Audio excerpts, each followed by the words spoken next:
Hello students, आप सब कैसे हैं। मैं उम्मीद करता हूं आप सब व्यस्त होंगे और पढ़ाई में मस्त होंगे और बहुत ज़्यादा आप लोग मेहनत कर रहे होंगे, क्योंकि इस समय आपका बस कुछ ही दिन रह गया है कक्षा 10वीं के बिहार बोर्ड के बच्चों का एग्जाम और आप सब काफ़ी मेहनत कर रहे हैं। आज का ये वीडियो बहुत ही खास है आपके लिए, क्योंकि बहुत सारे बच्चे मुझे क्वेश्चन करते हैं, अगले साल भी किए और अब जो रिजल्ट आएगा इसमें भी बहुत सारे बच्चे मुझसे बातें करेंगे और मैसेज करेंगे और मैं उनके रिव्यू भी देखूंगा, मैं उनका एनालिसिस भी करूंगा।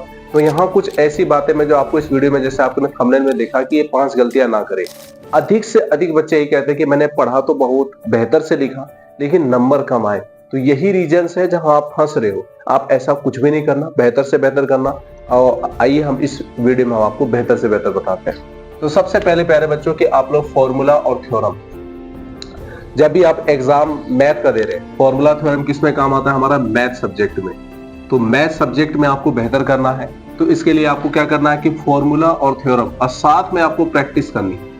क्या करनी है? प्रैक्टिस। प्रैक्टिस किससे करनी है? डेली एक मॉडल सेट लगाना है। मेरे बच्चे सब तो लगा ही रहे हैं, कोचिंग के आपको भी लगाना है, जो भी हमारी वीडियोस को देख रहे हैं। एक सेट लगाने के बाद जैसे भी आप सभी लंबी लंबी कॉपी में लिखते हैं, ऐसी लंबी लंबी कॉपी में लिखना, आपको इतनी बड़ी बड़ी कॉपी में लिखना है ऐसे। तो आपको जो है वर्टिकल, ये हॉरिजॉन्टल है तो हॉरिजॉन्टल में आपको अब नहीं लिखना है, क्योंकि आपके एग्जाम में इस तरह कॉपी रहता है। ठीक है, तो इस कॉपी में आप ना लिखे, ऐसे वर्टिकल कॉपी में लिखे। मैं पीडीएफ का लिंक डाल दूंगा और उसमें आप जो है क्वेश्चन को इस तरह से बढ़िया से बना के लिखिए। जैसे आप मैथ का ही क्वेश्चन लिख रहे हैं तो प्रश्न उत्तर 1, और इसका जब आप उत्तर दे रहे हैं तो जब इसका सोल्यूशन करें तो दो चीज का ध्यान रखिए, आपको फॉर्मूला थ्योरम दोनों को अटैच करके अच्छे से लिखना है। तो ये था पहला गलती जो बहुत सारे बच्चे सिर्फ जो थ्योरम डाल देते हैं, साइड में फॉर्मूला नहीं लिखते हैं, तो थोड़ा बहुत नंबर दे देते हैं। जो कॉपी चेक करते हैं ना, वो क्या करते हैं, 5 में से सिर्फ 2 या 3 को नंबर ही देते हैं, उससे ज्यादा नहीं देते। तो ये काफी जरूरी है कि आपको बेहतर से बेहतर नंबर देना है। नेक्स्ट जो है कॉन्सेप्ट्स। बहुत सारे बच्चे अभी भी रट्टा मार। ठीक है यार, थोड़ा बहुत आपने फॉर्मूला रट लिया, थोड़ा जो आपने प्रीवियस ईयर का जितना भी सवाल था, जैसे आपने ऑब्जेक्टिव को पढ़ लिया, ठीक है, लेकिन अभी भी रट्टा मार कर रहे हो। नहीं, कंसेप्ट समझो और उसको आगे लेके चलो, समझो और आगे बढ़ो। कंसेप्ट बहुत जरूरी है। नेक्स्ट क्वेश्चन आप देखते हैं हम लोग कि आपको रटना नहीं है, कॉन्सेप्ट्स क्लियर करना है, ये काफी जरूरी है। तीसरा नंबर की साइंस और एसएसटी। साइंस और एसएसटी का आपको, अगर कोई आप लोग किसी भी चीज पे लिख रहे हैं, जैसे अगर मैं लिख रहा हूं यहाँ पे साइंस और एसएसटी में, साइंस में अगर लिख रहा हूं मैं प्रकाश का परावर्तन, अगर इसको आप लिख रहे हैं तो ऐसे हाईलाइट करके लिखें। फिर उसमें कुछ ऐसी ऐसी बातें लिखना है तो उसको हाईलाइट करके लिखें। तो साइंस और एसएसटी में बहुत जरूरी है कि आप जिस चीज को लिख रहे हो उसमें हाईलाइट करके लिखें, या फ्रेश तरीके से आप अच्छे से लिखें कि अगर ये लिखा प्रकाश के परावर्तन कितने नियम है, तो यहाँ आप लिख सकते हो बढ़िया से ऐसे बना के, प्रकाश के परावर्तन के 2 नियम है, ऐसे लिख लिया। ठीक है, 1 नंबर यहां से स्टार्ट कीजिए, 2 नंबर यहां से स्टार्ट कीजिए।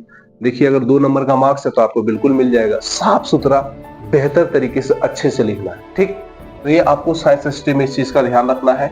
आप अदर पेन का इस्तेमाल ना करें। बचपन से जो एक, जैसे आप बोर्ड एग्जाम में बहुत सारे बच्चे जो है नए पेन लेके जाएंगे, नहीं, पुराना ही पेन रहना चाहिए, थोड़ा बहुत चला हुआ, जो वहां पे स्मूथ चले, बहुत मजा है उसे लिखने में।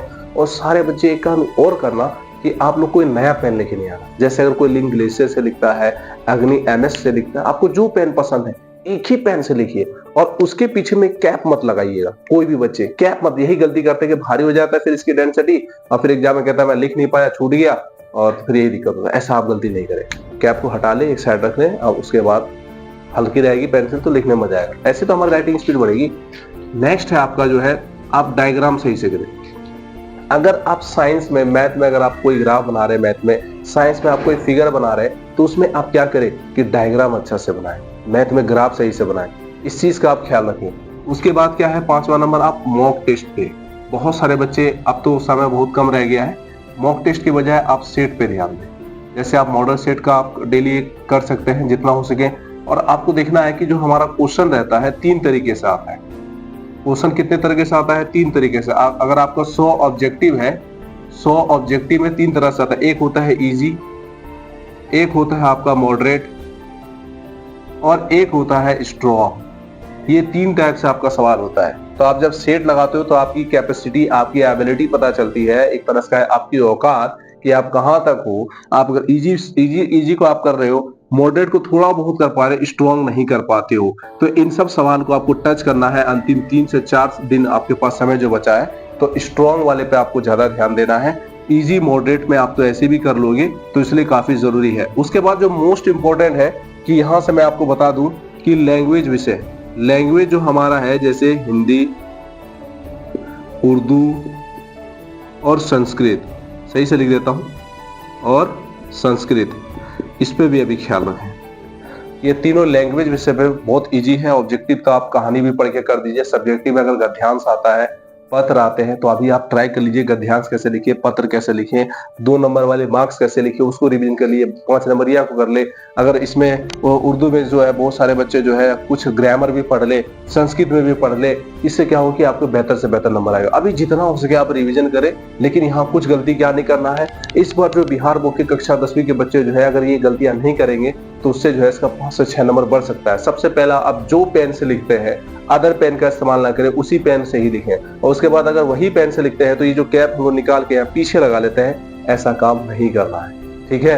और दूसरा नंबर क्वेश्चन क्या है, आपको ज्यादा नहीं पढ़ना है, आप क्वेश्चन बैंक को ही रिवाइज कीजिए, लगभग 3 से 4 साल का बार बार उसी को पढ़िए। और तीसरा जो मोस्ट इंपॉर्टेंट है कि सारे बच्चों को मैं हमेशा से कह रहा हूं कि आपको ये गलती नहीं करना है कि आपको लंबे, ये जो हॉरिजॉन्टल में नहीं लिखना, आपको वर्टिकल में लिखना है। ऐसे मैंने तो अपने बच्चे को कॉपी पहले ही प्रोवाइड कर दिया था कि इसी तरह लिखो। इससे क्या होगा, आपका नंबर इंक्रीज होगा, बढ़ेगा, और इससे आप बेहतर नंबर लाएंगे।